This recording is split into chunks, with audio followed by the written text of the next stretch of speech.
मैं जब सोच रहा था आते हुए कि आपने हमें हस्ती की बात की, कि इस दौर में जीना कितना मुश्किल है। इसलिए नहीं कि कोई तंगहाली की वजह से कोई आपके पास पैसे वैसे की कमी है। जिस तरह से हमारी सियासत का रंग जो है हो गया, उसको देखते हुए जरूर इसके ऊपर एक तकलीफ जो है वो महसूस होती है। मुझको तो बहुत महसूस होती है, क्योंकि मैं इससे सीधे सीधे जुड़ा हूँ। रोज अगर आप भी देखते हो तो अखबारों में, टीवी पर, हर तरफ जो है आपको खून के छींटे दिखाई देते हैं। जब टीवी काले से रंगीन हो गया था भारत में, तो उस वक्त दिनमान पत्रिका एक निकला करती थी, और रघुवीर साहब जो कुछ बड़े कवि थे वो उसके संपादक थे। तो उन्होंने जो कवर स्टोरी उस वक्त दी थी, उसका शीर्षक दिया था कि टीवी पर अब रंगीन खून के छींटे। क्योंकि टीवी पर आपको खून के छींटे दिखाई देते हैं आए दिन, तो अब वो रंगीन दिखाई दिया करेंगे। वेदना की जो बात मैंने की, बड़ा सुंदर शब्द हिंदी में की है, उसको लेकर के हिंदी के एक बड़े कवि, बड़े कथाकार और बड़े संपादक आगे हुए हैं। उनका उपन्यास है नदी के द्वीप। नदी के द्वीप की जो शुरुआत होती है, वो शुरुआत के पहले पन्ने पे बहुत सुंदर इबारत लिखी हुई है कि दुख सबको मांझता है।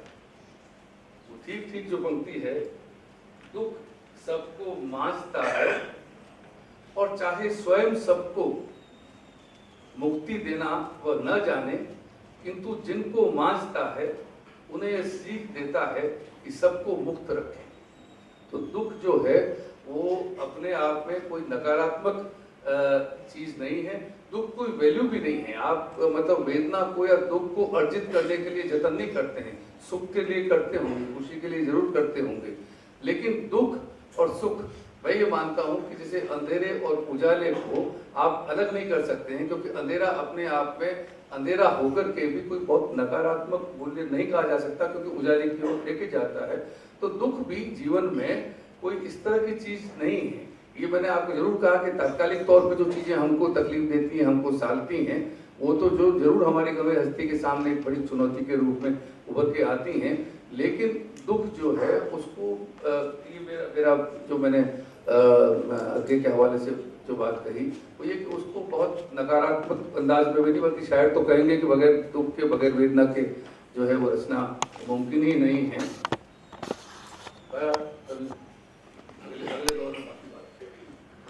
तो धामी जी ने ये एक पते की बात कही कि दुख के बिना जिंदगी आपकी सधती नहीं है और हमारा कैरेक्टर नहीं बन पाता बिना दुख के।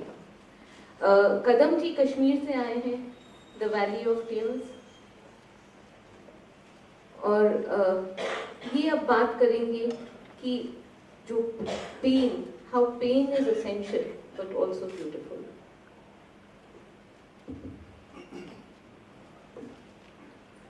नमस्ते। मैं कोई कवि भी नहीं हूँ, ना लेखक हूँ। I am just working in a community जहाँ पर नीड है, ज़रूरत है, और जहाँ पर मैं महाराष्ट्र से, पूना से कश्मीर, तो मैं कश्मीरी नहीं हूँ, लेकिन पिछले 22 साल से कश्मीर में चावल और पानी पी रहे, तो माँ सब कश्मीरी हो गया है। एक्चुअली एक बार क्या हुआ कि कुपवाड़ा डिस्ट्रिक्ट करके सुना होगा आपने, कुपवाड़ा करके एक डिस्ट्रिक्ट है इंडिया पाकिस्तान बॉर्डर पे। मैं एक्चुअली एक गांव जा रहा था, टीटवाल। मैंने आज सुबह दोपहर को बात किया था यहाँ पर, तो टीटवाल करके मैं गांव जा रहा था। मेरे साथ 2-3 लोग भी थे साथ में, एक सिस्टर भी थी, हम साथ में जा रहे थे। और एक चलते चलते काफ़ी, मतलब एक ऑलमोस्ट 1-1.5 दिन का ट्रैवल था। उसमें इतनी तकलीफें हुई कि मतलब वो लाइफ के लिए हम लोग कभी नहीं भूल सकते। उसमें एक जगह ऐसी हुई कि जहाँ पर आतंकवादी भी मिल गए और काफ़ी परेशानी हो गई उस चीज़ में। मैं उसमें ज़्यादा डिटेल में नहीं जाऊँगा, लेकिन आप अपने हिसाब से आप अंदाज़ा लगा सकते हैं। फिर एक टाइम ऐसा है कि जहाँ पर 14 किलोमीटर चलना पड़ा, एक गांव जाना था, क्योंकि हम ना गांव में घूमते थे, एक गांव से दूसरे गांव, एक गांव से दूसरे गांव। ये देख रहे थे कि एक्चुअली इतना लोग मरते क्यों हैं, इतना लोगों को तकलीफें क्यों हैं, इतना क्या प्रॉब्लम है। वहाँ की कम्युनिटी को, यहाँ की कम्युनिटी के साथ। तो देखने के लिए गांव-गांव में, घर-घर में जाते थे, पूछते थे लोगों से, बात करते थे। इसलिए वहाँ पहुँच रहे थे, चल रहे थे, 14 किलोमीटर वॉक कर रहे थे। इतने पहाड़ी एरिया है, वॉक करने के लिए रास्ते अच्छे से नहीं है। और मेरे साथ जो कलीग थे मेरे, मुझे इतनी गालियाँ दे रहे थे, माय गॉड, मतलब वो गालियाँ ही चढ़ा रहे थे मुझे कि पता नहीं क्यों लिख रहा है तुम लोग यहाँ पर। मतलब यू अंडरस्टैंड ना कि तकलीफ जो है ना आपको बस वो चलने से नहीं होती है, मैं अपने दोस्तों से भी हो सकती है, मेंटली प्रेशर भी हो सकता है, काफ़ी अलग अलग ये होते हैं।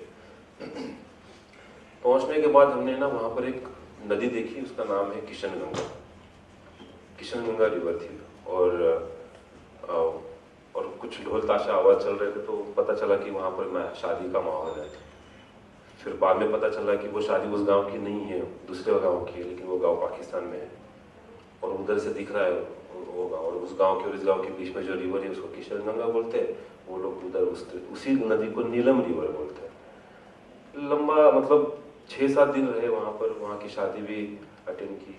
पाकिस्तान तो नहीं जा पाए, लड़की तो पाकिस्तान में थी, दूल्हा भी पाकिस्तान में था, कोई जा नहीं रहा था, इधर आ नहीं रहा था, लेकिन सेलिब्रेशन दोनों तरफ से चल रहा था, सब बड़ा सेलिब्रेशन चल रहा था। और वहाँ पर किसी की डेथ हुई 6-7 दिन के बाद, यहाँ के लोगों ने भी वो रोए साथ में, उन्होंने उनका जनाजा सब करके उधर प्रेयर्स किए। तो मैं सोच रहा था कि 2 दिन से हम लोग इतनी तकलीफ लेकर चल के ऑलमोस्ट हम लोग यहाँ पहुँच गए, उसके बाद अगर हम लोग नहीं आते तो शायद वो एक्सपीरियंस हम लोग कर ही नहीं पाते जो हमने वहाँ का एक्सपीरियंस किया। कि 2 कंट्रीज तो बात की बात है, सिंपल 2 गांव है, 2 फैमिलीज है, इनके बीच में कोई दरार नहीं है, हम लोग इतनी दरारें बीच में डाल दी, ठोक दी उनके अंदर सामने, लेकिन वो इतना होने के बावजूद भी वो लोग अपने आप में ही उन्होंने तरीका ढूंढ लिया कि किस तरीके से खुश रहना है। तकलीफ तो है, तकलीफ ही है, मतलब रोड्स नहीं है, पावर नहीं है, फायरिंग होती है, यहाँ से BSF फायरिंग करेगा, वहाँ से पाकिस्तानी रेंजर्स फायर करेंगे, उसके बीच में तकलीफ काफ़ी है। शेलिंग्स होते हैं, फैमिलीज में एक शेलिंग आ जाती है तो पता नहीं 6-7 लोगों में जो सोया है कौन किसकी डेथ हो जाएगी, किसका पैर निकल जाएगा, तकलीफ है ना। लेकिन उस चीज़ में भी वो लोग खुशियाँ ढूंढते हैं, उस चीज़ में भी वो खुश रहते हैं। और वो देखने के बाद मुझे ना वो एक ऐसा लगा कि यार ये तो दुनिया तो पूरा बॉर्डरलेस है ना, ये यहाँ की तो दुनिया बॉर्डरलेस है, हम लोगों ने तो बॉर्डर डाल दी, लेकिन ये तो दुनिया पूरा बॉर्डरलेस है। This is a borderless world, entire borderless world, कि ये खुशियों में भी साथ में है, दर्द में भी साथ में है, लेकिन 2 देशों के पावर्स ने बस इसको अलग करने की कोशिश की, लेकिन लोग तो साथ में है इतने तकलीफ में भी।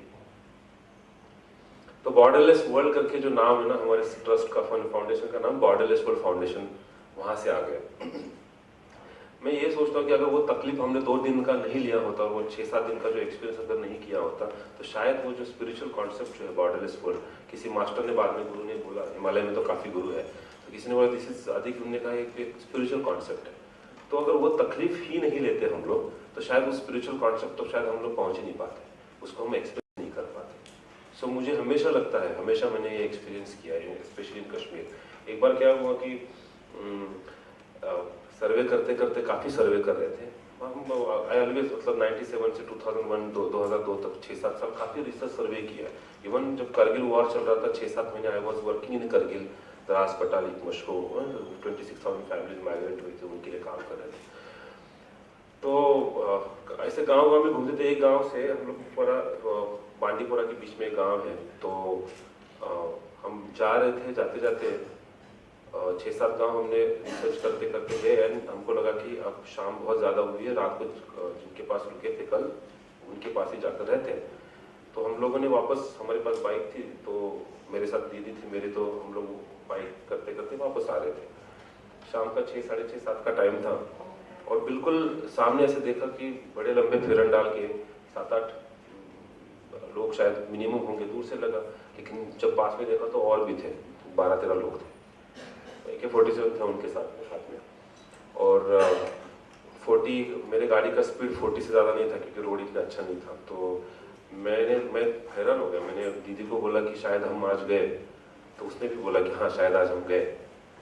और हम बस अप्रोच हो रहे थे, अब मुझे समझ ही नहीं आता क्या करना है, तो उन्होंने मेरी गाड़ी का लिटरली मतलब मैंने तो ब्रेक नहीं लगा, लेकिन 3-4 लोगों ने मेरी गाड़ी पकड़ ली, मतलब जैसे कि मुझे ब्रेक लग गया, विदाउट लगा ब्रेक लगा कि ब्रेक लग गया। और वो गड़बड़ी में वो एक्सीलेटर और भी ज़्यादा हो गया, तो किसी मिलिटेंट को शायद किसी को लगा हो कि शायद ये भाग रहा है, तो उसने ना AK-47 का जो पीछे का बट होता है वो मेरे इस घुटने में ना जोर से ठोक दिया, मार दिया जोर से यहाँ पर। एक 1.5 मिनट ना मैं ना बात ही नहीं कर पाया, मतलब वो इतना जोर से वो शॉक था कि मैं वो एक्सपीरियंस मतलब उसको मैं बात ही नहीं कर पाया, मैं आपको बता भी नहीं पाऊंगा। लेकिन पीछे मेरी दीदी थी, वो बहुत डर गई, वो बोलने लगी भैया हम लोग ऐसे से महाराष्ट्र से, हम लोग बॉम्बे से, हम लोग यहाँ पर काम करने के लिए आए हैं ऐसे विडोज ऑर्फन्स का। तो थोड़ा सा शी वॉज इंग्लिश और हिंदी में थोड़ा सा कन्वर्सेशन कर रहे थे, तो सब रुक गए क्योंकि मेरी जो पीछे सिस्टर बैठी थी उसका बॉयकट था, और तो वो है ना उन लोगों को समझ में नहीं आया क्योंकि ये लड़की है लड़का है, तो वो दोनों तरफ से बैठे थे। कश्मीर में बहुत मुश्किल है कि लड़कियां दो तरफ से पैर डाल के बैठे बाइक पे, तो वो थोड़ा कंफ्यूज हो गया, तो वो एकदम से पीछे हट गया। एक में से कोई आया है, उसने सीधा he started talking in English, Milton English में बात कर रहा है। आई वॉज ऑल्सो सरप्राइज, लेकिन वो सरप्राइज के लिए मेरे पास ये इतना तकलीफ हो रहा था ना, I was completely in that, मुझे वो सरप्राइज भी समझ में नहीं आया जल्दी से। तो उसने स्टार्टेड की where from Bombay, so my sister said we are not from Bombay, we are from Pune. सो उसने बोला कि झूठ क्यों बोला, why lie? So she said no, हमको लगा कि मैं भी आपको पूना पता नहीं। उसने कहा कि मैं पूना में इस जगह पर आया था ट्रेन से, स्वारगेट करके एरिया है, वहाँ से मैंने पर्स लिया, मैं भारतीय विद्यापीठ करके एक कॉलेज पूना में, वहाँ गया, MBBS का फॉर्म भरा, डॉक्टर मेडिसिन का, 12th के बाद वहाँ गया था, फॉर्म भरा, मैं वहाँ पर एग्ज़ाम के लिए रुका था, लेकिन मेरे भाई की डेथ का खबर आई, इसलिए मैं वापस कश्मीर आया। वहाँ का सारा होकर उसने फिर हमको बताया कि वहाँ आने के बाद he never went back for studies and he just hold a gun and he become a militant. तो ये उस सब सिचुएशन में, I am taking little time, but in सब सिचुएशन में एक चीज समझ में आया था, तकलीफ बहुत हुई, मुझे भी तकलीफ हुई, सिस्टर को भी तकलीफ हुई, ये भी समझ में आया कि हमारी तकलीफ तो ठीक है, लेकिन ये इंसान जो है वो पता नहीं किस सिचुएशन से आकर आज AK-47 हाथ में लेकर बैठा है। कभी ना कभी उसके चेस्ट में गोली जाएगी, इसकी अगर शादी हुई होगी कि उसके बच्चे होंगे, क्योंकि हम ऑलरेडी इतने रिसर्च सर्वे कर रहे थे कि काफ़ी ऐसे बच्चे थे कि जिनके माँ बाप मरे थे, फायरिंग में मरे थे, तो हमको भी तब लगा कि अरे यार ये आदमी शायद कभी ना कभी जाएगा। सो वो सारा का सारा जो प्रोसेस थी, वो सारे का सारा जो ट्रैवल था ना, वो ट्रैवल में तकलीफ काफ़ी हुई, लेकिन ना इंसान के अंदर जो एक्चुअली गुडनेस था, मतलब इतने कॉन्फ्लिक्ट एरिया में, इतने निगेटिविटी में भी लोग अच्छे हो सकते हैं, गुडनेस हो सकता है। ये तो मैं जब मैं खुद पेन में गया, मैं जब खुद एक्सपीरियंस किया, तभी तो मुझे पता चला। और इतने ब्यूटीफुल माइंड्स हो सकते हैं कि कोई आतंकवादी मुझे ये बोलता है कि भाई आपको अगर मारेगा वो सच्चा मुसलमान नहीं होगा, आप खुदा का काम करो, आप प्लीज जाओ यहाँ से। तो मुझे हमेशा लगता है ना कि pain is very very beautiful. That was just amazing. I think जो आप कह रहे हैं कि it is pain which brings out the goodness in people. If you have felt pain, आपको अगर तकलीफ हुई है, तभी आपको एम्पैथी होती है, आपको दूसरे की तकलीफ तभी समझ में आती है। I think एक और चीज़ है, मैंने women पे बहुत स्टडी किया है, and I have written on women. I think women typically have been on the receiving end. उन पे ज़्यादती नॉर्मली ज़्यादा की जाती है, उनको उतनी इज्जत नहीं दी जाती, और उससे उनकी एक थोड़ी सेंसिटिविटी बढ़ जाती है to pain. They do experience more pain in their life in general. I wrote a book on women rulers, and this is something which I found across इतनी सारी women मैंने स्टडी की, जो लोग रुद्रमा देवी हैं, आपकी भौमिकारा क्वींस हैं, भोपाल की बेगमें हैं, इंडिया में बहुत women rulers हुई हैं. All of them have particularly reached out and helped the unfortunate, and they have always जो प्रजा का जो दर्द है, they have felt it much more. And I think, I mean, besides the standard thing that women are nurturing and all, I think basically in their lives, because they experience more pain, they are able to feel the pain of others much better and give more empathy. Of course, this is very hard-won knowledge and very hard-won benefits, because pain is pain. अब थानवी जी ये बताइए, अपने जो आप इस दौर में, हम जो आप कह रहे थे दर्द देख रहे हैं, इसमें आपको इससे क्या पॉजिटिव नजर आता है? इस पेन से हमें क्या लोगों में कुछ इम्प्रूवमेंट्स आई हैं, कुछ आपको क्या लग रहा है कि हमें उसका पॉजिटिव क्या मिल रहा है इस बात से?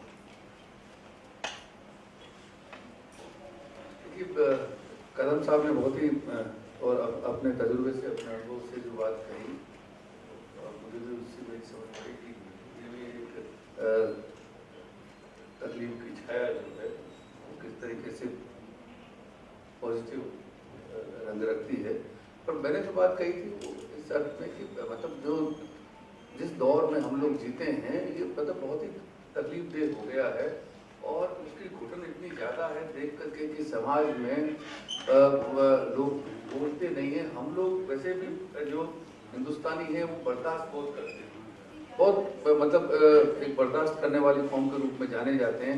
आप रेलगाड़ी में जाते हैं और आपको हाशिए की बर्थ मिल जाती है। अभी कुछ रोज़ पहले मुझे जाने का काम पड़ा, तो वो हाशिए की थी, तो उसमें कोई फ़र्क नहीं था, हाशिए की थी। लेकिन वो जो हाशिए की है वो जो सामने वाली बर्थ होती है उससे छोटी होती है। ये सेकंड एसी की मैं बात कर रहा हूँ, वो छोटी होती है, लेकिन उसका पैसा भारत सरकार उतना ही चार्ज करती है। चलिए वो भी आप कहते हैं ठीक है, लेकिन मुझको कमर की तकलीफ है, और वो जो हाशिए की बर्थ है वो 2 टुकड़े जोड़ के बनी होती है। ये मुझको अंदाज नहीं था, क्योंकि पहले शायद कभी वो हाशिए वाली में मैं लेटा नहीं। मैंने रेलवे के जो मंत्री हैं उनको एक संदेश भेजा कि एक तो आप भी बिल्कुल ही गलत काम इसलिए करते हैं कि आप उसी का पैसा उसी क्लास में जो कि उस साइज की बर्थ नहीं है, लेकिन आप मेरे साथ ज्यादती भी कर रहे हैं, क्योंकि आप 2 टुकड़ों को जोड़ करके तो मुझे लिटा रहे हैं, पैसा भी आप ले रहे हैं, और मेरे साथ में एक तकलीफ है। लेकिन जब मैंने बात लोगों से साझा की, लोगों ने कहा कि हाँ ये बात तो बिल्कुल आपकी सही है, क्योंकि वो तो 6 इंच छोटी होती है और उसका उतना ही पैसा लिया जाता है। हाँ वो तो बैठने की होती है, उसको जोड़ के सोने की बना देते हैं, लेकिन पहले कभी किसी ने कहा नहीं। क्योंकि हम लोग बर्दाश्त करते चले जाते हैं, कोई और कह देगा, कोई और कुछ कहेगा, लेकिन कहते नहीं है। इसी जो आपने कहा मुझको इसलिए तकलीफ महसूस होती है क्योंकि मेरा रोज का काम है, और अब मैं अखबार में नहीं हूँ, लेकिन अखबारों को देखता हूँ, मैं टीवी को देखता हूँ। लेकिन अगर आपने राजसमंद का किस्सा सुना कि किस तरह से एक आदमी ने दूसरे आदमी को मार दिया, और मार के उसका वीडियो भी बनाया और सारी दुनिया को उसको दिखाया, और उसके बाद अचानक एक पूरी जो बिरादरी है वो उठ खड़ी हुई और उसके हक में कि जिसने मारा है उसने ठीक मारा है, उसको ऐसा ही करना चाहिए था और लोगों को भी इसके सामने आना चाहिए था। इस तरह से अगर इस देश में हिंसा की समझ, हिंसा का तेवर, और दूसरे जो समाज में दूसरे जो समुदाय हैं उनके बारे में अगर इस किस्म की घृणा जो है वो फैल रही है और लोग बोलने वाले नहीं हैं। बोलने वाले कौन हैं? बोलने वाले एक तो मेरी बिरादरी के लोग ही हैं, जिनका हश्र जो है आप टीवी अगर रोज देखते हो तो इतनी गाली सुननी पड़ती है। हमको आप लोग तो बिक गए हैं, सब लोग सब सुन लेते हैं, लेकिन कर कुछ नहीं रहा है। करेगा कौन? पर कौन जो है इस चीज को, क्योंकि एक्सप्रेस करने के लिए इसमें ये तो नहीं कि कोई कहे कि आप लोग किसी ने कविता लिखी होगी और किसी ने ये वो लोग अपना एक्सप्रेस कर रहे होंगे। कवियों से तो मैं माफी चाहता हूँ, या जो भी शायर बैठे हों, कि मतलब कई मामलों में तो मैं सोचता हूँ कि वो कब बोलते हैं तो बाद में तो आप 100 साल बाद हिसाब लगाएं, वो तो बात की बात है। लेकिन सच में अगर कुछ हो रहा है उसको लेके अपने दौर का जो कवि है, शायर है, वो कितना जागरूक है पता तो चलना चाहिए। इतने मुशायरे होते हैं, इतनी जगह लोग कविता पढ़ते हैं, एक आध कहीं पे कोई इंदौर से किसी मुशायरे में कोई हुआ तो वो हुआ, लेकिन एक ही कवि तो मुल्क में नहीं है। रोज इतनी कविता लिखी जा रही है और जो लिखा जा रहा है उसमें वो चीज निकल के सामने नहीं आती है। यही देश है जिसमें इमरजेंसी कांग्रेस ने लगाई, बिल्कुल नागरिक अधिकारों का पतन हो गया, लेकिन कोई नहीं बोला। यहाँ तक कि जो लेखकों का संगठन था, प्रोग्रेसिव राइटर्स एसोसिएशन, प्रगतिशील लेखक संघ, उसने सपोर्ट किया। और आगे जैसे साहित्यकार के घर जाकर के कहा गया कि आप भी जो है इंदिरा गांधी के घर चलिए, क्योंकि इंदिरा गांधी को जो है वो इंटेलेक्चुअल्स की सपोर्ट की जरूरत है। लेकिन जब इमरजेंसी खत्म हो गई तो इतनी कविताओं की बाढ़ आ गई और सबने कहा कि ये हमने इमरजेंसी में लिखी थी। अगर आपने इमरजेंसी में लिखी थी तो इमरजेंसी में सामने तो आना चाहिए था। तो जिस दौर से हम गुजर रहे हैं, ठीक है, ये भी गुजर जाएगा।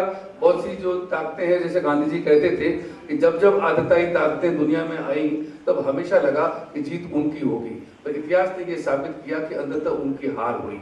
ये भी हारेंगे, मारने वाले भी हारेंगे। ये लोग जो जिस तरह का कत्लेआम है, जिस तरह की चीजें इस देश में हो रही हैं, आदमी को आदमी से बांटने की चीज है, लेकिन इसके खिलाफ बोलने वाले लोग नहीं है। मुझको ये चीज तकलीफ देती है कि बोलिए तो सही, अगर माइक आपने हाथ में लिया है तो बोलना चाहिए। तो कवि के पास तो अपनी जुबान है, उसको बोलना चाहिए। वो इमरजेंसी की तरह हमको 10-20 साल बाद में जब किताब छपेगी तो उसमें तारीख लगा के बताया कि नहीं तब हमने भी जो है वो बोला था। तो मैं सोचता हूँ कि ये बेईमानी होगी, ये भी एक तंत्र है। आपने एक बहुत इंटरेस्टिंग टॉपिक मुद्दा उठाया है, क्योंकि हम गालिब के ऊपर फेस्टिवल है। गालिब का जो दौर था, आई थिंक दिल्ली के लिए तिमूर के बाद it was the worst period for Delhi. 1857 में दिल्ली खाली हो गई थी और जीरो पॉपुलेशन हो गई थी। Ghalib live through that period. उनकी पोइट्री में भी बहुत रिफ्लेक्ट भी करता है। हमारे बीच फारूकी साहब हैं, हमारे जो बहुत स्कॉलर हैं। फारूकी जी, मैं आपसे कुछ पूछना चाहूँगी। थोड़ा एक माइक आपको आगे देती हूँ, हमें थोड़ा बताएं कि गालिब की पोइट्री में जो वो दौर था उसका दर्द कैसे था?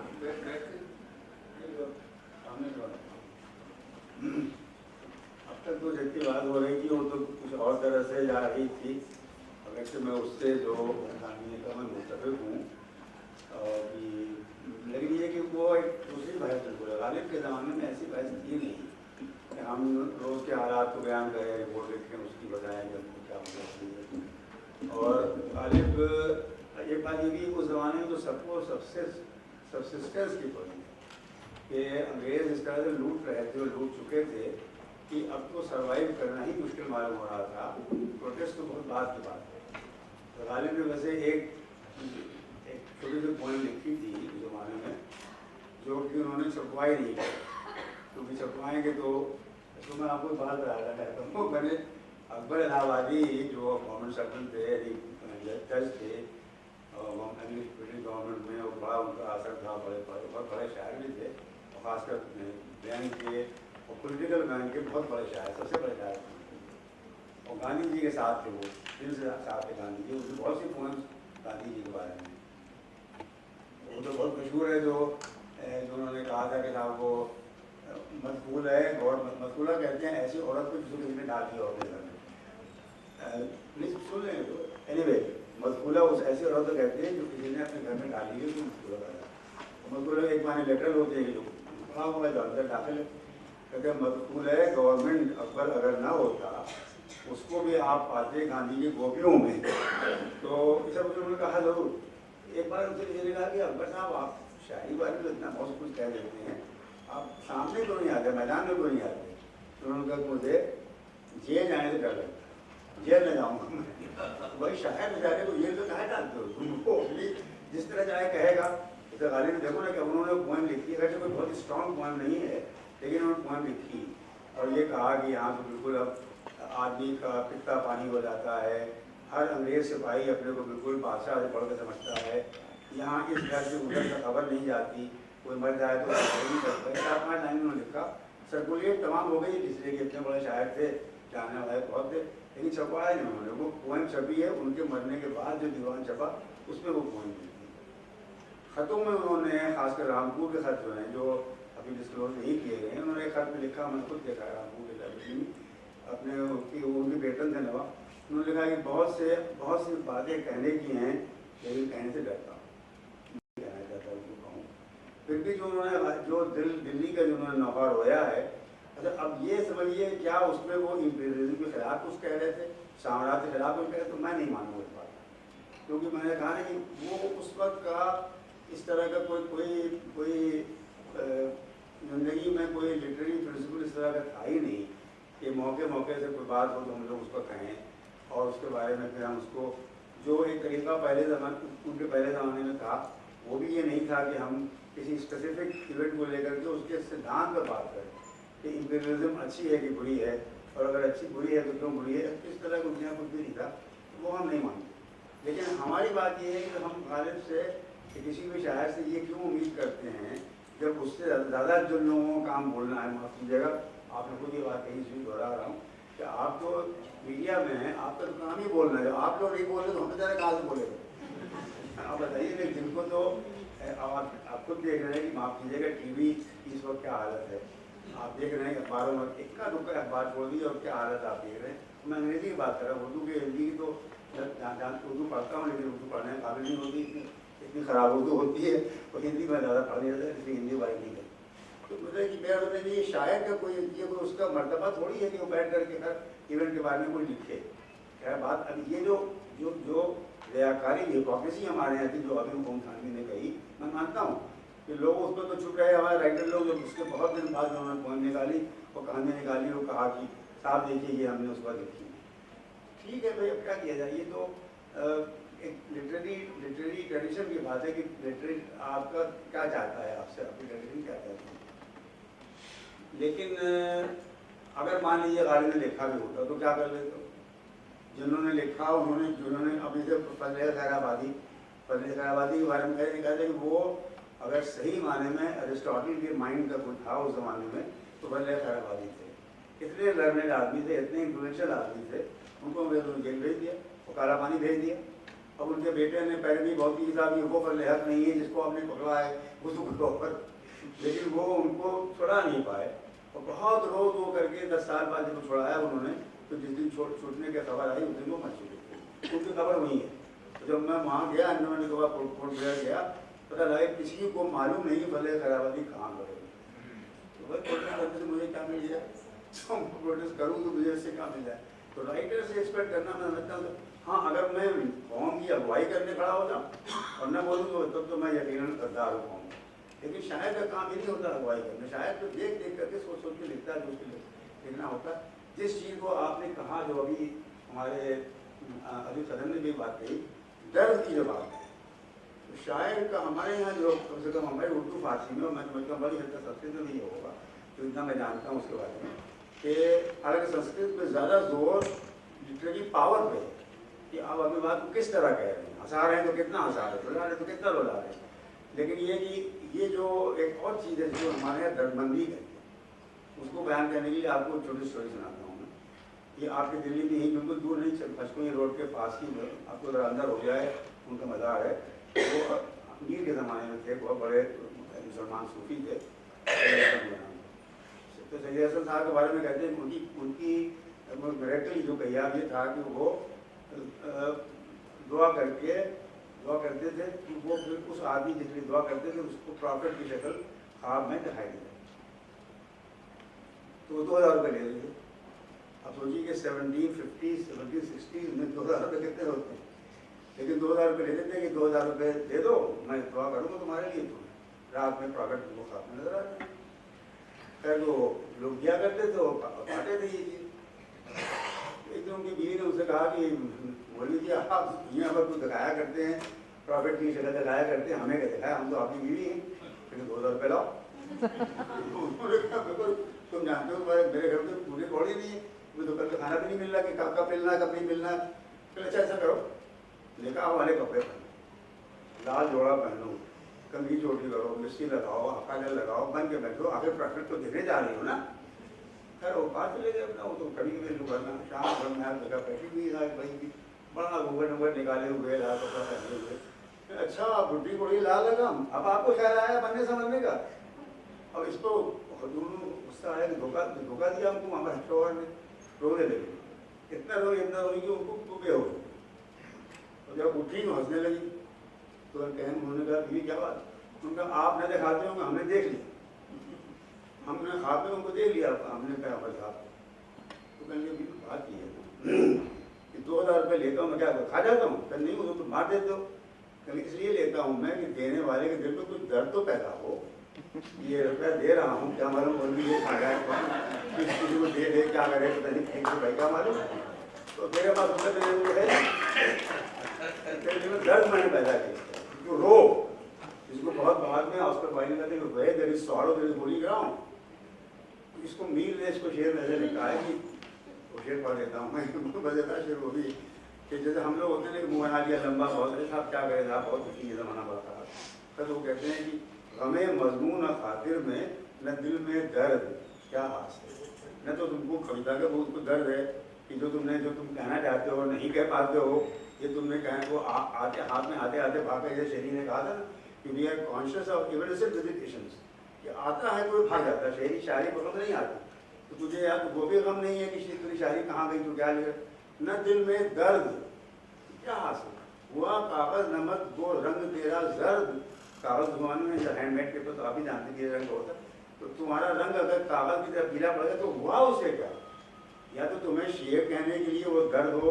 कि जो मैं कहना चाहता था वो नहीं कह पाया, या फिर ये कि तुम्हारे दिल में वो दर्द हो जो कि एम्पैथी पैदा करता, तो ये दर्दमंदी अगर गालिब की दर्दमंदी बहुत है।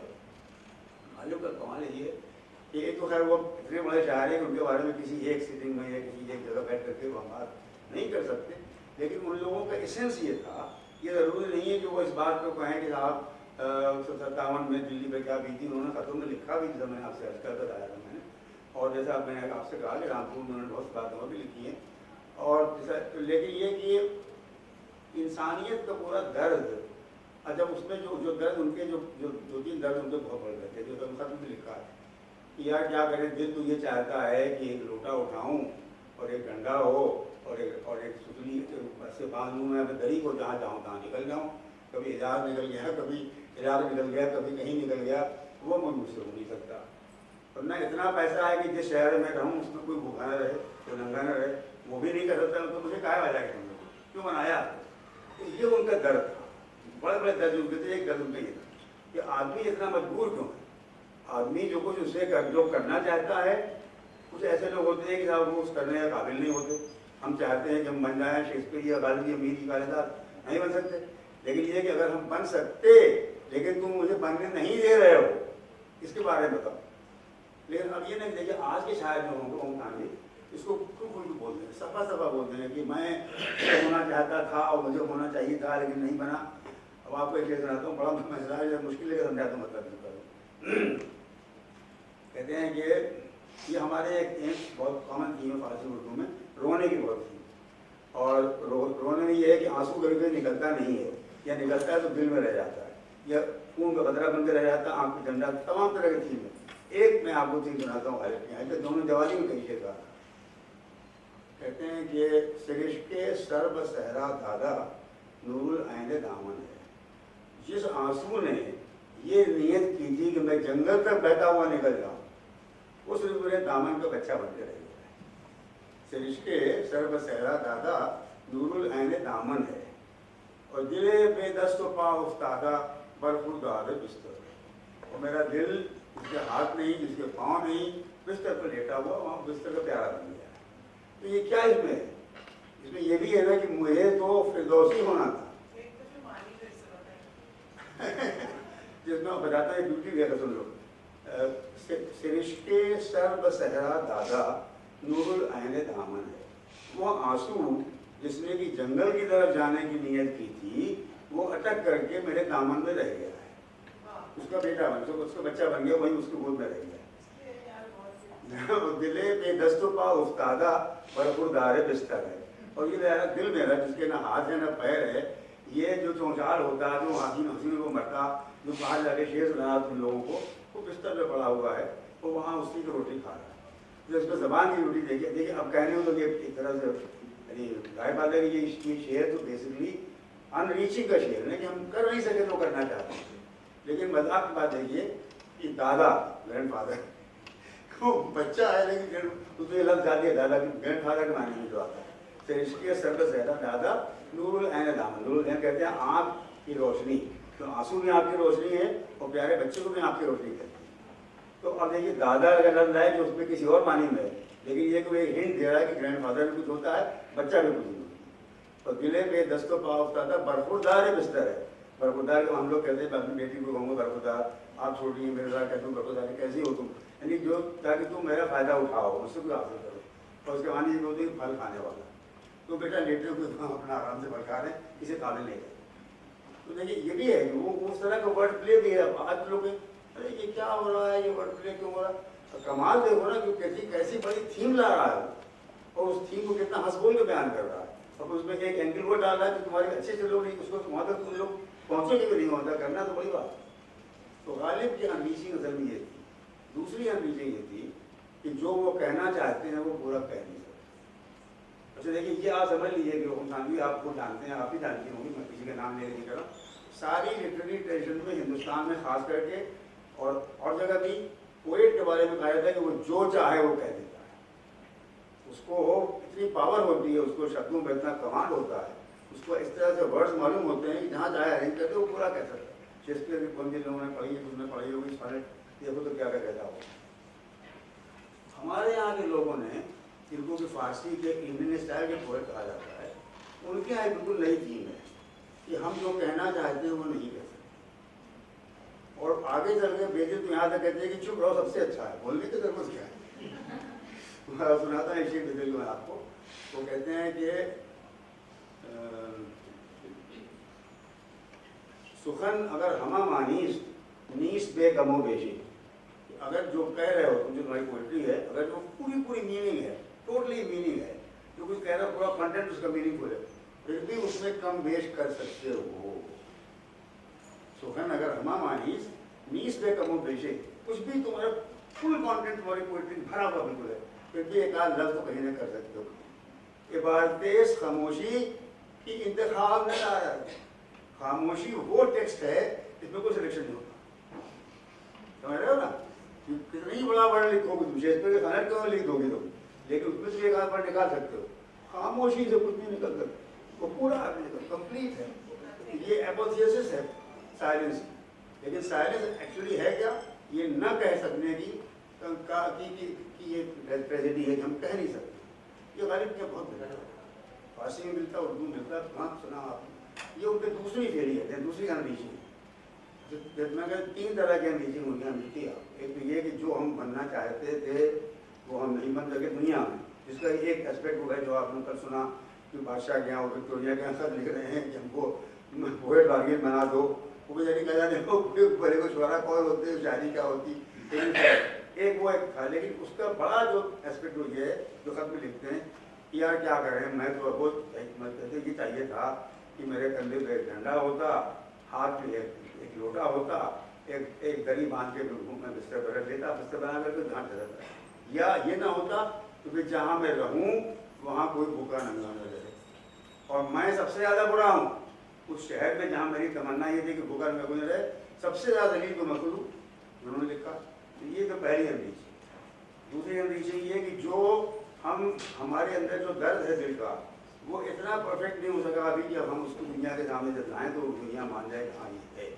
जैसे कि आंसू को देख रहे हो तुमने, आंसू मेरा बहता नहीं है, तो बहता नहीं बल्कि फिर उसको मजाक उड़ाते हैं, हो किस काम की तुम बेवकूफ़, तुम उसको दिखाने के दावा कर रहे थे तो हम पहुँचेंगे सहरा के पार तक, तुम यहीं पर आकर खर्चा कर रहे थे।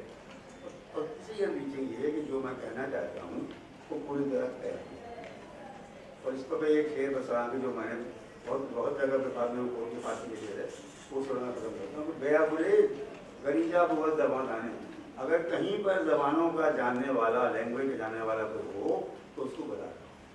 क्या बोला? गरीब शहर सुखन हाय गुफ्तनीद आया, शहर में एक अजनबी आया है, उससे कुछ कहना है।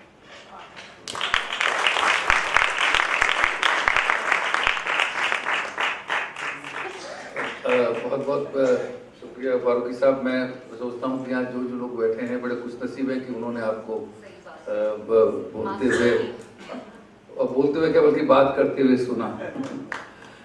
तो फिराज साहब का एक शेर है ना, आने वाली नस्लें तुम पे रश्क करेंगी, तो उनको रश्क होगा जिन्होंने आज आपको नहीं सुना।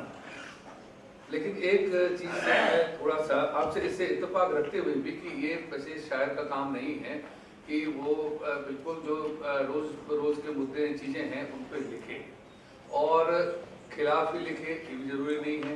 लेकिन हम देखते हैं कि लोग लिखते आए हैं और 5 दफ़ा लोगों ने जो है खुश करने के लिए भी कसीदे भी लिखे हैं। वो जो है मिर्जा साहब कहते ही थे कि वह शाह का मुसाहिब, और उन्होंने दस्तंबू भी उन्होंने ही जो है पूरा लिखा। पर मेरा जो मेरी जो मुराद थी, मैं जो कहना चाहता था वो ये था कि पिकासो ने कोई पेंटिंग्स जो इसके लिए अपना वो फन नहीं इस्तेमाल किया कि उनको जो है कोई रिवोल्यूशन करना है, लेकिन गेर्निका एक ही पेंटिंग उनकी जो बनी वो जरूरी थी, क्योंकि ऐसा कभी न कभी आपको महसूस होता है कि कुछ बोलना चाहिए। इतना अगर खून खराबा हो, इतना अगर आदमी आदमी के बीच में दीवार अगर खड़ी की जा रही हो और कहें कि नहीं मतलब तो मैं दुआ करूँगा तुम्हारे लिए, तो रात में प्रॉफिट को खाते नजर आ रहे हैं। खैर वो लोग क्या करते थे, वो खाते थे ये चीज। एक दिन उनकी बीवी ने उनसे कहा कि बोली कि आप दुनिया भर कुछ दिखाया करते हैं, प्रॉफिट की शक्ल दिखाया करते हैं, हमें क्या दिखाया, हम तो आपकी बीवी हैं, फिर 2000 रुपये लाओ। उन्होंने कहा तुम जानते हो तुम्हारे मेरे घर में पूरी थोड़ी नहीं है, मुझे तो कल खाना भी नहीं मिल रहा कि कब मिलना है कब नहीं मिलना है।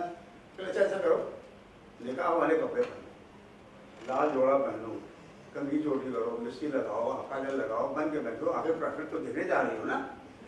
खैर वो बात चले गए अपना, वो तो कभी भी लुक करना, शाम भर में हर जगह बैठी हुई है भाई की, बड़ा घूंघट निकाले हुए, लाल कपड़ा पहने हुए। अच्छा बुढ़ी कोड़ी लाल लगा, अब आपको ख्याल आया बनने समझने का। अब इसको दोनों गुस्सा आया कि धोखा दिया हमको हमारे शोहर ने, रोने लगे, इतना रोई कि उनको बेहोश हो गए। और जब उठी तो हंसने लगी, तो उन्होंने कहा बीवी क्या बात, उनका आप न दिखाते होंगे, हमने देख लिया, हमने ख्वाब में उनको देख लिया, हमने कहा हमारे साथ। तो कहने लगे बात ये है कि 2000 रुपये लेता हूँ मैं, क्या खा जाता हूँ? कहते नहीं, वो तो मार देते हो। कहते इसलिए लेता हूँ मैं कि देने वाले के दिल में कुछ दर्द तो पैदा हो, ये रुपया दे रहा हूँ, क्या मालूम और भी ये खा जाए, किसी को दे क्या करे पता नहीं, ठीक से भाई क्या मालूम। तो तेरे पास रुपये देने को है, दर्द मैंने पैदा किया, जो रोग जिसको बहुत बाद में उसका भाई ने कहते हैं where there is sorrow there is holy ground, इसको मील ने इसको शेर नजर लिखा है कि वो शेर पढ़ लेता हूँ मैं, बजेता शेर वो भी कि जैसे हम लोग होते हैं मुँह बना लिया लंबा, बहुत है साहब क्या करें साहब, बहुत दुखी है ज़माना बहुत खराब। तो वो कहते हैं कि हमें मजमून खातिर में न दिल में दर्द क्या हासिल, न तो तुमको कविता का बहुत दर्द है कि जो तुम कहना चाहते हो नहीं कह पाते हो, ये तुमने कहने को आते हाथ में आते आते भाग जैसे शेरी ने कहा था ना कि वी आर कॉन्शियस ऑफ इवनिसेंट विजिटेशंस, कि आता है कोई भाग जाता है, शेरी शायरी पसंद नहीं आती, तो तुझे यार तो वो भी गम नहीं है कि तेरी शायरी कहाँ गई, तो क्या लिया, न दिल में दर्द क्या हासिल हुआ, कागज नमक वो रंग तेरा जर्द, कागज जमाने में हैंडमेड पेपर तो आप ही जानते हैं रंग होता, तो तुम्हारा रंग अगर कागज की तरफ पीला पड़ गया तो हुआ उसे क्या, या तो तुम्हें शेर कहने के लिए वो दर्द हो कि जो मैं कहना चाहता तो वो नहीं कह पाया, या फिर ये कि तुम्हारे दिल में वो दर्द हो जो कि एम्पैथी पैदा करता, तो ये दर्दमंदी अगर गालिब की दर्दमंदी बहुत है।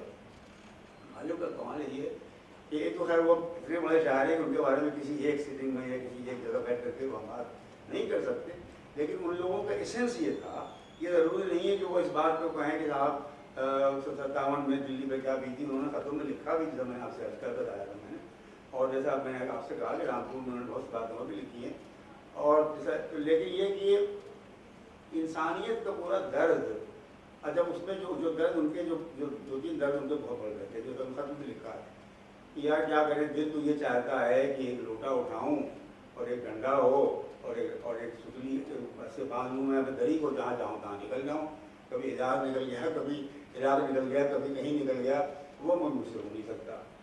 और ना इतना पैसा है कि जिस शहर में रहूँ उसमें कोई भूखा न रहे, कोई नंगा न रहे, वो भी नहीं कर सकता, तो मुझे क्या वजह है क्यों बनाया। तो ये उनका दर्द था, बड़े बड़े दर्द उनके थे। एक दर्द उनका ये था कि आदमी इतना मजबूर क्यों है, आदमी जो कुछ उससे जो करना चाहता है, कुछ ऐसे लोग होते हैं कि साहब वो उस करने के काबिल नहीं होते। हम चाहते हैं कि हम बन जाएं शेक्सपियर या गालिब या मीर कालिदास, नहीं बन सकते, लेकिन ये कि अगर हम बन सकते, लेकिन तुम मुझे बनने नहीं दे रहे हो, इसके बारे में बताओ। लेकिन अब ये नहीं, देखिए आज के शायर जो होंगे ओम इसको खूब बोलते हैं, सफा बोलते हैं कि मैं होना चाहता था और मुझे होना चाहिए था लेकिन नहीं बना। अब आपको एक चीज़ सुनाता हूँ, बड़ा मसला है, मुश्किल है समझाता हूँ, मतलब कहते हैं कि ये हमारे एक बहुत कॉमन थी फारसी उर्दू में, रोने की बहुत थी, और रोने में ये है कि आंसू कभी कभी निकलता नहीं है, या निकलता है तो दिल में रह जाता है दुनिया में। जिसका एक एस्पेक्ट वो है जो आपने कल सुना कि बादशाह के यहाँ विक्टोरिया के यहाँ सब लिख रहे हैं कि हमको पोएट बार्गेन बना दो, वो बेचारी कह जाने बड़े को छोरा कौन होते शादी क्या होती, एक वो एक था। लेकिन उसका बड़ा जो एस्पेक्ट वो ये है जो खत में लिखते हैं कि यार क्या करें, मैं तो बहुत मतलब ये चाहिए था कि मेरे कंधे पे एक डंडा होता, हाथ में एक लोटा होता, एक दरी बांध के मैं बिस्तर पर रख देता, बिस्तर बना करके जहाँ चलता, या ये ना होता तो फिर जहाँ मैं रहूँ वहाँ कोई भूखा नंगा न रहे। और मैं सबसे ज़्यादा बुरा हूँ उस शहर में जहाँ मेरी तमन्ना ये थी कि भूखा नंगा कोई न रहे, सबसे ज़्यादा दलील को मैं खुद हूँ। उन्होंने लिखा ये तो पहली अंदीज। दूसरी अंदीज ये कि जो हमारे अंदर जो दर्द है दिल का वो इतना परफेक्ट नहीं हो सका अभी कि अब हम उसको दुनिया के सामने जब लाएँ तो दुनिया मान जाए कि हाँ ये है। जैसे कि आंसू को देख रहे हो तुम, आंसू मेरा बहता नहीं है, तो बहता नहीं बल्कि फिर उसको मजाक उड़ाते हैं हॉकिस काम की तुम बेवकूफ़, तुम उसको दिखाने के दावा कर रहे थे तो हम पहुँचे गए सहरा के पार तक, तो यहीं पर अगर अटक रहे। और तीसरी अंदीज ये है कि जो मैं कहना चाहता हूँ वो पूरी तरह कह, और इस पर एक शेर बसा जो मैंने बहुत जगह पे बाद में कोर्ट के पास में शेर है वो सुनना पसंद करता हूँ। बेया बुरे गरीजा बहुत जबान आने, अगर कहीं पर जबानों का जानने वाला, लैंग्वेज का जानने वाला कोई हो तो उसको बता दो। क्या बोला लो, गरीब शहर सुखन हाय गुफ्तनीदा है, शहर में एक अजनबी आया है उसे कुछ कहना है।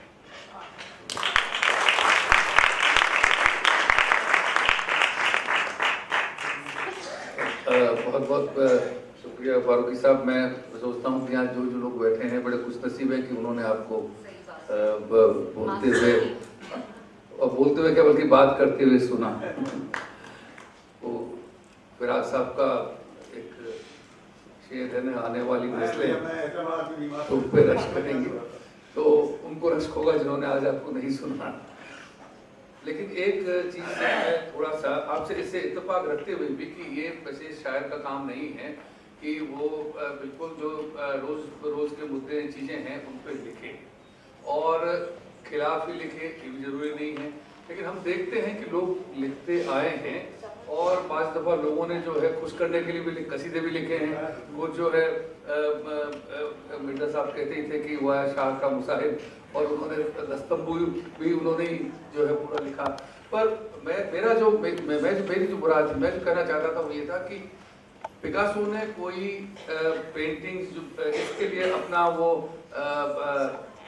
फन नहीं इस्तेमाल किया कि उनको जो है कोई रिवोल्यूशन करना है, लेकिन गेर्निका एक ही पेंटिंग उनकी जो बनी वो जरूरी थी, क्योंकि ऐसा कभी न कभी आपको महसूस होता है कि कुछ बोलना चाहिए। इतना अगर खून खराबा हो, इतना अगर आदमी के बीच में दीवार अगर खड़ी की जा रही हो और कहें कि नहीं, मतलब लगे अगर भीतर से अगर कोई दबाव आता है।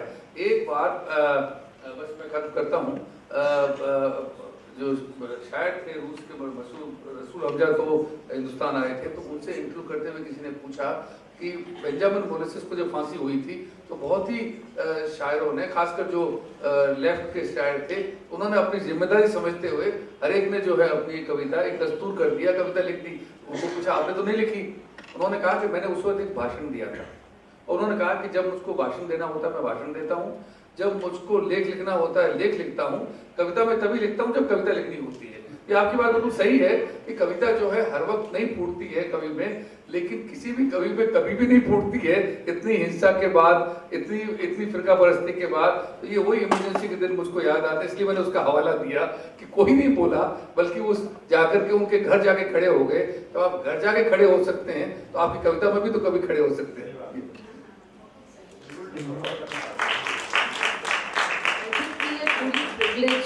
To hear this conversation and Farooqi Saab's masterly exposition on Ghalib. I would like to invite questions from the audience. We have 5 minutes. We have just about 5 minutes. हाँ बोलिए, किसको? तकलीफ, दर्द और गम, क्या ये आंसू दर्द में भी निकलता है और आंसू गम में भी निकलता है? ये जो दर्द में निकला हुआ आंसू होता है और गम में निकला हुआ आंसू होता है, इसको मतलब how do you differentiate? Shall I ask Farooqi Saab to answer that? आपके अलावा कोई गालिब ने गालिब का घर एक ज़माने में बहुत पानी वानी बरसते वक्त घर बहुत टपकता था उनका, और डर था कि कहीं से छत गिर पड़ेगी तो क्या होगा। तो उन्होंने खत में लिखा है कि मैं मौत से नहीं डरता, मैं आराम के न होने से डरता हूँ। I don't fear death, I fear the lack of comfort. तो भाई आप देखो, दुख के माने ये नहीं होते हैं। दुख तो मुझे बहुत सारा ऐसे ऐसा नकलों में गिना दूँ, मुझे गिनाने में क्या दे सकते हैं। लेकिन दुख जो होता है वो ये होता है कि जब तुम दूसरे के दुख को भी अपना दुख समझते देखो, और यही होता है दिल में दर्द, इसको दर्द दिल कहते हैं हमारे यहाँ, दर्दमंदी कहते हैं। इसीलिए कहते हैं कि उस दर्दमंदी में फिर हर एक का दर्द अपना दर्द बन जाता है। और इसको भी हमारे यहाँ जो कि सूफियों में बहुत ही बात है, तो मैं एक बात और कह खत्म कर देता हूँ कि सूफी के लिए कहा जाता है कि उसकी सबसे बड़ी ये होती है, लेवल होती है पहुँचने की, कि वो अपने को खुदा के बिल्कुल सुपुर्द कर देता है। तो एक दफ़ा एक साहब के यहाँ लोग गए कि साहब ये देखिए बहुत कुछ बुरी बातें हो रही, जो अब हो रही है कभी हो रही होंगी, चाहे वो वेदर में हो रहा हो कि आंधी तूफान आ गया या ये कि बाढ़ आ गई या कुछ भी हुआ। तो गए कि साहब देखिए आप कुछ कर दीजिए, कुछ दुआ कर दीजिए, इतना बड़ा हो रहा है। फिर सब मैं ही तो कर रहा हूँ। मैंने अपने को खुदा के साथ इतना मिला दिया है कि कोई फर्क ही नहीं रह गया, तो मैं ही तो कर रहा हूँ। तो ये खैर एक मैक्सिमम चीज़ है जो कि जहाँ तक मैं आपको नहीं जाने देता, मैं खुद जा सकता हूँ। लेकिन वही बुनियादी बात ही जब वो देखिए दो बातें, इसलिए वो कहता है इतना बहुत शरारती आदमी है वो, हमें मजनू भी कहता है अच्छा भाई तुझसे न बनता, चल तू शेर में तो कम से कम कोशिश कर। अगर तेरे दिल में वो दर्द नहीं है जो कि जिससे कि लोग पैगम्बर का रूप देख लेते हैं जागते सोते हुए, तो कम से कम शायरी के दर्द तो रख कम से कम। तो वो दोनों बातें बताता है। अब रह गया कि आपको अब यूँ तो दर्द के लिए अच्छा आप लोग बात क्या करें भाई, मैं आज भोजपुरी पे बहुत बोलता हूँ। हमारे बहुत बड़े हमारे ज़माने में थे, कुछ दिन पहले की बात है, सैयद के बहुत बोलते थे, शिवली साहब बहुत बड़े हिस्टोरियन, बहुत बड़े पोएट बहुत बड़े। तो उनकी टांग एक दफ़ा कट गई, वो बंदूक उड़ा के कुछ कर रहे थे, खबर खबर गोली चल गई, टांग कट गई। उन्होंने फारसी में शेर का उसका मतलब भी निकलता है कि जब शिवली के बुरे कारनामों की वजह से उसकी टांग काटी गई तो आवाज आई कि सर चाहिए।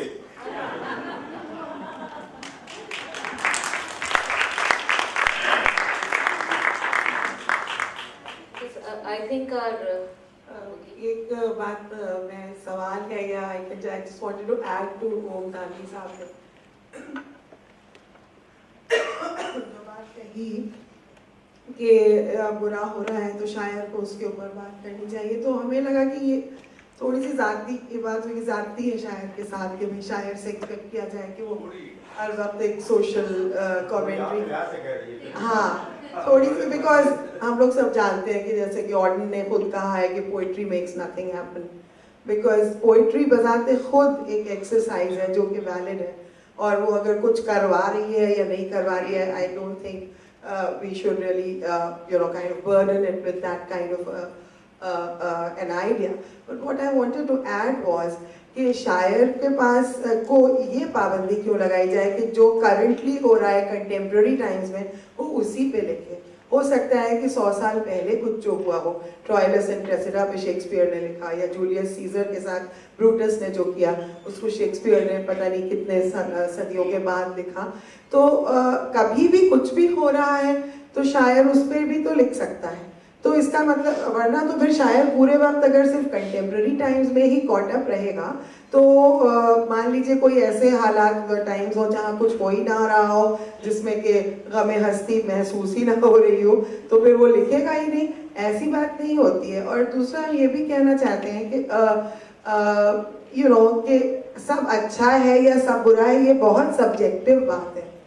आप जैसे हम सोचें कि आजकल बहुत बुरा हो रहा है तो सब कुछ अच्छा हो रहा है या सब कुछ बुरा हो सकता है। जैसे कि शिबली साहब की टांग कट गई तो उनके साथ तो बुरा ही हो रहा है ना, चाहे वैसे सब कुछ बहुत अच्छा हो रहा हो।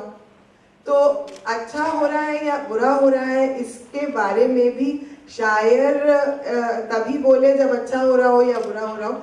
आई थिंक आर्टिकुलेशन जो है शायर का बोलना, जैसे कि शेर जो कि मेरे फादर की सरस्वती सम्मान की एक्सेप्टेंस स्पीच में है तो मुझे याद रह गया है, शायर हो मत चुप बैठो, अब मत चुप बैठो, अब चुप में जाने जाती हैं, बात करो कुछ शेर पढ़ो, कुछ बातें हम नहीं, कुछ बातें हमको बताते रहो, मतलब कि शायर का काम है बात करते रहना, आर्टिकुलेशन। ये मैं ऑब्जर्व और एक सवाल के तौर पे आपने बहुत सही बात कही। हर चीज को देखने के देखिए कई तरीके होते हैं, और हमारे तो बड़ी मशहूर जापान वाले फिल्म बना के चले गए रशोमन के, कैसे सत्य को देखने के तरीके होते हैं। लेकिन अगर गाय के नाम पे किसी की जान कैमरा खींच के ली गई है, उसको देखने में कोई अच्छे तरीके हो सकते हैं, उसको भी हमको भी सीखना होगा।